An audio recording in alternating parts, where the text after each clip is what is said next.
The morning show's over, but they're still talking. Hallsville, Missouri, bus number 74. Welcome to Liz and Scotty in the morning. Yeah! We love you! We love you! It's Liz and Scotty's Poddy. Elizabeth, Scotty. let's do one more potty before you go on maternity leave. What do you think? Sounds good. In fact, later in this edition of Liz and Scotty's Potty, Liz is going to reveal the name of the baby boy that she will have next week. It has not been a top secret, no one knows type thing, but we haven't talked about it on the radio yet. I think it slipped out in a book grader's post, didn't it? Or yes, one of your did. social media posts? They were so kind and sweet enough to make me a necklace with his name on it. So that's where it was somewhat revealed. Yeah. You weren't trying to keep it secret or anything. No. It had never really come up with us on the radio. So earlier in the week, I thought, well, we're going to do a potty anyway. Let's build a little drama and say that's where you're going to reveal the name. So Liz will reveal the name of baby boy Del Grasso in a little bit. But we also wanted to dig a little bit more into a story we talked about on the air earlier this week. I was coming back from Mom's the other day listening to a college football podcast that I like to listen to. One of the young producers on the show was part of a fantasy football league, and the punishment of losing the league I found so interesting that I brought it to Liz. We talked about it on the radio. It was just kind of fun. We want to dig into it a little bit more. The punishment for this particular league is that you have to physically sit in a McDonald's restaurant for 24 hours. But you can get time off of how long you have to sit there by what you eat. There are point values to everything on the McDonald's menu. So then, as you can imagine, it gets into, okay, what is your strategy going to be? What are you going to eat that takes the most time off of you having to sit there? But at the same time, you got to be careful. You don't want something that's going to maybe just sit on your stomach, that sort of thing. Mm-hmm. So we thought we'd dig into that a little bit here before the baby announcement. Yeah, okay, sounds good. Joe Deloney is the guy's name, or Joe Delone. It's Deleone. As you can imagine, he did a storyline of what he was doing in the McDonald's on Twitter. So I have a bit of a timeline of what he did. And he got started about 10:30 in the morning is when he went to a McDonald's. He's in California somewhere. But at 10:41 a.m., he made it clear in his first video that he wasn't here to mess around. He said, I'm going to get out of here as quickly as I can. He said, I'm not sitting here hanging out. So the process began with 2 big breakfasts, which includes a biscuit, scrambled eggs, hash browns, and sausage. So he ordered a couple of those, and you get 2 hours. You eat a big breakfast. That's 2 hours off of your time. So he ordered a couple of them. He also added 17 hash browns. Jeez Louise. Apparently, he thought that was going to be an efficient use. If he finished all 17 of those, that would be an additional 7 hours. And I guess he was thinking the hash browns are good. You can eat them pretty quick. But at about noon, a little after noon, he acknowledged that was a trap. Ordering the hash browns was a trap. He also elaborated that ordering all of them at once was a mistake. A little after 2 o'clock, after originally ordering 10 apples, he went back for 10 more. Each apple slice deducted 5 minutes, but most importantly, he said they were lightweight, offering a balance to the other items that he ate, so it became an effective strategy of shortening the time. Then, almost 4 o'clock in the afternoon now, he's been there since 10:30 in the morning.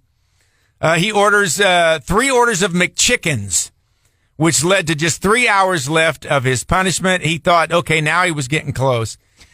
Here's another thing he did. He ordered all of these things through the McDonald's app. So he built up like 10,000 points. Oh, my gosh. He'll eat for the next 2 or 3 visits for free because he ordered all of this stuff through the app. About 6 o'clock that night, a final McChicken and 3 apple slices put him over the top. 8 hours he spent. He knocked 16 hours off, spent 8 hours in the McDonald's. Final tally came to about 7,000 calories that he consumed. And one of the things he wanted to do, whoever had lost it the year before had spent about 12 hours. So he was bound to determine he was going to beat the previous years. So there you go. He said his brain was fried and he felt awful, but he acknowledged the challenge was still really fun. He said he was not as miserable as he was afraid that he might have been. Wow, what a good sport. Yeah. So I posed a question to Liz. What would your strategy be? Yeah. And I don't know what mine would be, but if you throw some things out here, I can tell you what their point values are. Well, honestly, I think I would try to just go with the most amount of points as possible and just get as many of those in. So I think I would go with the big breakfast with hotcakes initially. That's 2 hours for one, correct? And he said in looking back after it was over, he said if he would have known, he would have ordered more of those because he was afraid they would be so big with the pancakes that they would sit. But he said they were the easiest thing to eat. And he said, retrospect, he would have just sat there and gotten more of those to get more time off. Well, and to clarify, too, because I just looked it up, what the big breakfast consists of, it's 3 pancakes, a sausage patty, hash browns, eggs, and a biscuit. And so looking at it, especially just knowing McDonald's pancakes, they are really light and fluffy. They're not necessarily the heavy ones. Right. I think I could at least down 2 or 3 of those. Yeah. Idealistically. And something else you might need to take into consideration. I don't know where McDonald's is as far as breakfast all day. I know they've done some of that stuff, but if you're going to do those, you might have only until 10:30 Correct. to order them. So do you eat them fast or do you order them ahead of time and eat them over time with them not necessarily being as good? Good question. That would be my concern. He did that with the hash browns. That's why he ordered 17 hash browns, and he said that was a mistake because he said after they sat there for a while, they were much tougher to eat. Yeah. Just for the record, a Big Mac is worth 45 minutes. Quarter pounder with cheese is 45 minutes. A double quarter pounder with cheese is an hour. A couple of other fun little things here. Chicken McNuggets, I would think, would be just because you think you can eat those pretty quick. Yeah. 10 of those is worth 30 minutes. No, thank you. I would not touch the McNuggets then. Really? Yeah, 10 for 30 minutes? Yeah, that's true. That's not a lot of time. Here's another fun little fact for you. He got 5 minutes off if he would go sit in the ball pit. So if you're going to rest, why not? It doesn't say anything about a time limit. I don't know. But apparently, if a grown-up man goes to sit in the ball pit, he gets 5 minutes off on his list as well. Well, the most surprising to me, for some reason, on this list, just looking at it right now, the ice cream and milkshakes are only worth 25 points. So I wouldn't even go near nor think about touching the ice cream and milkshakes because those are so heavy on your stomach. I would think those would just sit there for sure. One of the other questions that came up with the guys on the podcast was, how did you handle the employees at McDonald's? Oh, okay. Because apparently part of the challenge is you can't go tell them what you're doing. He said he started early enough that he said he was there for 6 hours or so before anybody really noticed that he was in there. So he just had the last couple of hours to deal with their looks and their wondering. Someone said, did they think you were homeless? And he said, I took that into consideration. He said, so I dressed relatively nicely just so they would not be worried that I was, a homeless guy and maybe they were going to call the cops to get rid of me or that sort of thing. Someone else also asked him, what did you do when you weren't eating? Because, he said the eating took up a lot of the time, but there were times when he wasn't. And he said, because he was sharing this on his Twitter account, he said it was great to build followers and listeners because he also did, the word got out. So all of a sudden there were these talk shows that were doing interviews with him while he was in the McDonald's. So he was getting more and more followers. So there was a lot of, answering questions on Twitter and that sort of thing. So that's how he spent his time. He goes, I thought I might be sitting there bored at some point. He goes, I never really was. I was either eating or doing something with my social media, sharing some videos and that sort of thing. So he said along those lines, the time passed actually rather quickly. That's nice because then you won't necessarily recognize when your body starts to feel a little bit more crummy than normal too. Right. Exactly. Take your mind off of things. Someone might wonder about bathroom breaks. He said that was a concern. He said, but he actually only used the bathroom one time. Okay.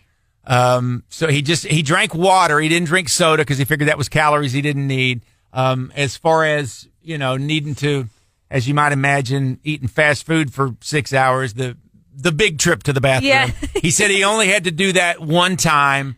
And so that was pretty good. Okay. So would you participate in something like this? Probably not. It would be fun to try maybe, but I'm not sure I would absolutely do it. Yeah, I just wonder how long it would honestly take me to accomplish something like this. Yes. Again, idealistically, I feel like, 6 hours, I could do it in 6. And then it's a lot harder than you think. I am confident that most people who would take on this challenge would think they could do it quicker than they really could. Yeah. Unless they have done one. I think many of us think, oh, yeah, I can do that, no problem. You get about 3-4 hours into it and you realize, okay, this is going to be tougher than I thought. That would be my guess. Yes. I don't know. And then I would have to weigh in because I'm a sauce lover. Like, just the sauces involved, too, because I love McDonald's Big Mac sauce so much. I will always order extra of that. And it's like, no, that's really heavy. That's like Thousand Island dressing. So I would not have to, it would not be an enjoyable experience. Right. Liz and I have already decided we will not be doing this challenge. No, we will happily watch. Yeah, that's true. We'll hold the camera. Yes. It's Liz and Scotty's Poddy. All right, so as we record this on a Thursday, Liz has got one more day before she goes on maternity leave. She will work on Friday and then be gone. And maybe let's just explain a little bit what's gonna happen. You're gonna be gone for like 8 weeks. What are we doing? Yeah, 6 or so weeks. So my plan is to come back like mid-August, I would say. Okay. So not gone too long. And you will be popping in from time to time. Mm-hmm. Obviously, we'll check in with you on the morning show from time to time, but you got other duties, and so you might, come in to work with some of your clients, like your Sky Zones and your book raiders, and maybe do some videos and that sort of thing. So it's not like we're not going to see or hear from you for 6 weeks. Correct. I'll be popping up on social media all the time, and I'll be sure to share like the announcement pictures and stuff like I did with Evelyn too. So I won't go cold turkey on Clear 99. This has been an interesting process because it is Liz's second baby. For those who don't know, Evelyn is my little girl. She's almost 2. Almost 2. So we kind of went through this once before. Second time around, as you hear a lot of parents say with the second kid, it's like, it's the second kid. I have been amazed that here we are the Thursday before the due date and the go bag is still not packed. No, and I just remember last time, too, I had a huge suitcase walking into the hospital, and this go around, I'm like, I did not use 3/4 of the stuff that I had packed, so I'm just going to throw a couple of pairs of clothes in and call it a day. Yeah.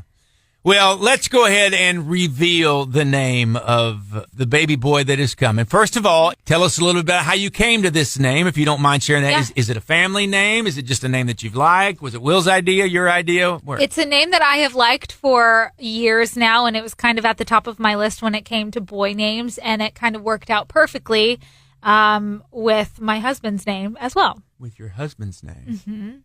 Do I reveal it and then it?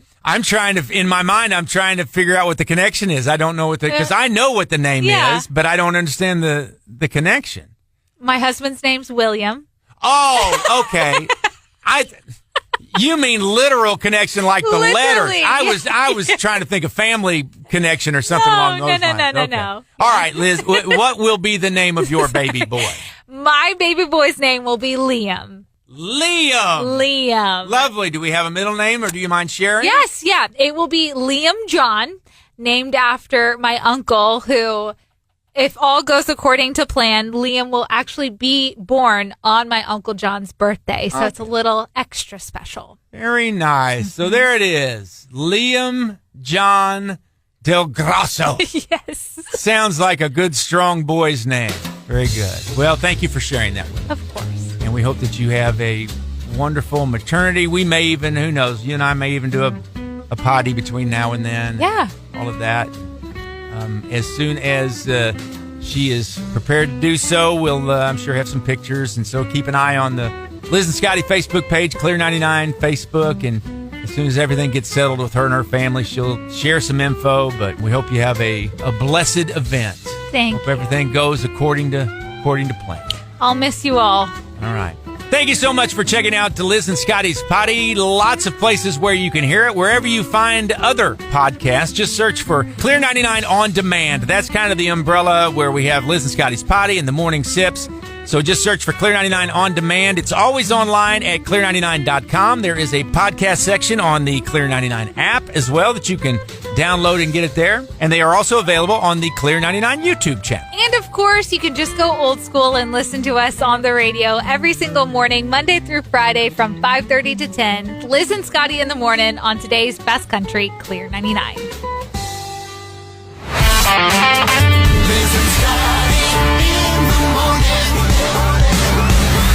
need to clear something up, because I'm getting the impression there's a bunch of you people. Liz and Josh love when I start throwing out the you people. There's some of you people that are out there rooting for Liz to go into labor while she's here on the morning show. I love Julie's text message we just got too. She said, all I want to do is hear Scotty's reaction if Liz yells, water just broke. Yeah. And of course, there would be the part of me that would be like, good. That'd be great for ratings. Yes. If your water would break while the microphones were on. It's like before Evelyn was born. I tried to talk Liz into faking her water break when we were up on stage in front of a concert. She wouldn't do it. Hey, whatever it takes. Okay.